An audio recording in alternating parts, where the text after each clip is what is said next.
Hi everyone, my name is Holly, and today I'll be putting my life on the line. I am putting myself through a scenario where if my house was on fire, which books would I save first? Let's be honest though, if my house really was on fire, I would book it. I would grab my 10 dogs, my 10 cats, all Kiki delivery service style, and I would run for it. Okay, I guess I'd grab Darren too. I would just run out because I don't think very clearly when it comes to disasters, but what we're going to pretend is if I was in this room, the house is on fire. Someone walks in, okay, like, I don't know, Morgan Freeman in his God voice.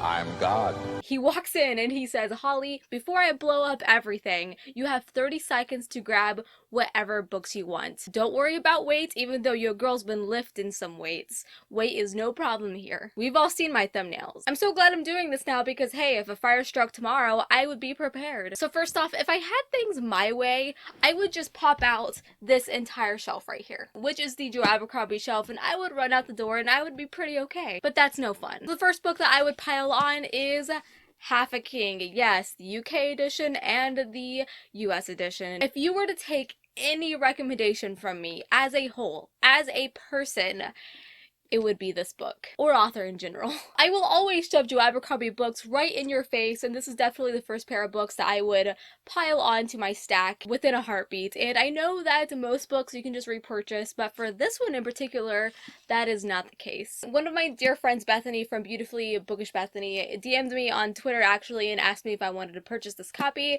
because it is a signed copy. And of course I jumped on that opportunity immediately. It is addressed to Dan. We don't know who Dan is, but Dan is pretty rad for getting a signed copy of Joe Abercrombie that is now in my hands. I had already been planning to get this copy of Half a King because I just adore this cover so much. It's so different from the US cover. But now I have a signed edition and it came from a really good friend, which is another reason this is probably the first book that I would grab. This is a fantasy series about revenge. It's about a character who is fighting through self-doubt and also a disability. He is born with a crippled hand, so that is a perspective that is really interesting to read about in this very dark fantasy world. It has a touch of Viking culture which expands throughout each book. This is the book that set my standards high when I read it 2 years ago, and this is what made me become an even more critical reader. These next two books is also a pair, which I can't help myself, okay? We have Joe Abercrombie again, A Little Hatred UK edition and A Little Hatred US edition. This is the newest release from Joe Abercrombie. It's technically book 8 within the First Law universe, and I swear it is utter perfection. We're following quite a few children from the previous books, which is honestly the heart of the story and is what made it so fun. This addition to the First Law universe could not have been more perfect. Joe Abercrombie just writes flawless books, okay? That man does not have a writing flaw in his bones. What makes this edition so important to me is that it came from Orbit. It came in this really cool box, so it has a really nice memory attached to it. This one, though, it is a special edition. It has sprayed edges, and also it is signed. And papers are amazing as well, but let me show you that freaking signature. Right there. So, 2 signed Joe Abercrombie books. I never thought I would own in my life. Okay, I swear that is enough of the Joe Abercrombie books, even though, trust me, I would love to pick more. But no, we're gonna move on. So the house is still on fire, but I have plenty of time still, and I would immediately grab these signed special editions of Kings of the Wild and Bloody Rose by Nicholas Eames. And I definitely have to thank my boyfriend Darren for buying these for me as a gift. They were not cheap, and it's definitely one of the best gifts I have ever received, and it's why they mean so much to me. They are like a love letter to my nerdy soul because they are so comparable to D&D. I always have to thank Orbit Books for giving me the opportunity to read these books very early because I have the paperback editions. I mean, because of Orbit Books, I might have never known that this series existed. So here's a close-up of this beautiful hardcover edition. This one doesn't have sprayed edges, but Bloody Rose does. And there is the signature. It says, "We were giants once," which is really cool. Then here is the Bloody Rose edition, which has red sprayed edges. It is so beautiful. And this one is signed as well, with a red pen actually. I have never laughed so hard in my freaking life from reading a book. These books are just riddled with witty remarks as well as fun references from metal bands and video games. These books definitely don't take themselves too seriously, but then they also manage to feel so epic and real at the same time. The plot is simple and fairly straightforward about a band of mercenaries who are old and fat and they are retired, but they have to go back on a mission to try and save one of their daughters, and it's just so wholesome. I highly recommend these. So at this point, smoke is probably starting to pour in. I'm starting to find it hard to breathe. Morgan Freeman is probably sipping a glass of iced tea in the corner. So then I would grab The 10,000 Doors of January by Alex E. Haro. This book means so much to me, and it was a huge surprise. So this is a finished hard copy, which I got from Orbit, and it's really special because I have many things inside of here. First off, I have this bookmark, which was handcrafted by Alex E. Haro herself. It's so cool, and it says hashtag 10,000 doors on the back. Has this little string with a key on it, and these doors right here actually open up, which is so cool. Alex E. Haro is quite a crafty woman. I also have this slip right here from when I got the book from the senior marketing of Orbit. I have this right here, which has a quote on it from the book. And Orbit sent me this as well along with the book.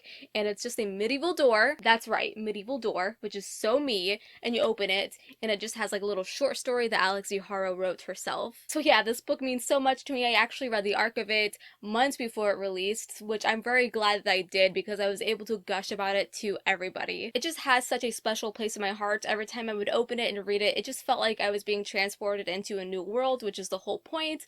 It's a portal fantasy that is set in the early 1900s, where a young girl finds a book called The 10,000 Doors in a mysterious chest, and she realizes that bending the physical laws of the universe is possible. And it sets her off on a fantastical adventure. This is literal artwork. I mean, Mona Lisa should just be shoved aside because Alex E. Haro is in the world and Mona Lisa's got nothing on her. By the way, Haro has a new book that's coming out in September, and oh my goodness, the cover is amazing and I cannot wait to possibly have an arc of it. Please, for the love of God, I need an arc of that book. And if I owned a copy of that book, it would definitely be in this video to save from a fire. So this next book might shock you, but it says a lot that I would risk my life to save it, and that is The Bone Houses by Emily Lloyd-Jones. This is the special Owl Crate edition, which has this beautiful white cover. The original copy has black and gold instead of white and gold, and it's also signed, which is one of the reasons why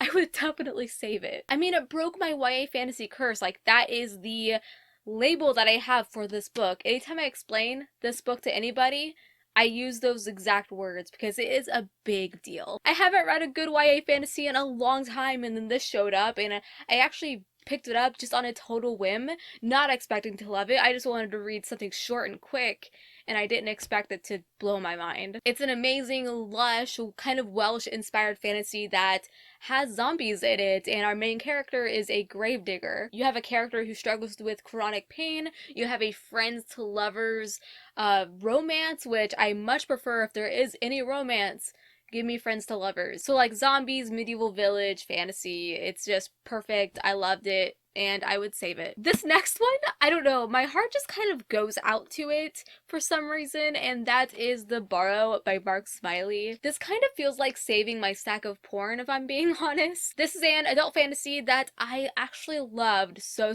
much, but it's very dirty. The dirtiest book I have ever read. No, I'm not just talking about dirty sex scenes. I mean dirtier than a college boy's dorm shower mat. One of the scenes involves a unicorn horn, and I have a whole reaction video to it. This has one of the best introductions of a book I have read in such a long time. It's kind of like a routine tomb raiding operation. So we have Stepan Blackheart and his crew who have stumbled upon a mysterious map that details the final resting place of a long dead wizard who is rumored to have been buried with a legendary sword. I devoured this book so quickly. It is a very large book, and I guzzled those last like 200 pages in probably 30 minutes. Mark Smiley is a fantastic storyteller, just a fantastic world builder in general. As for the characters, Smiley has no qualms whatsoever sacrificing many of them. Stakes are very high and survival is not guaranteed. I highly recommend this if you do not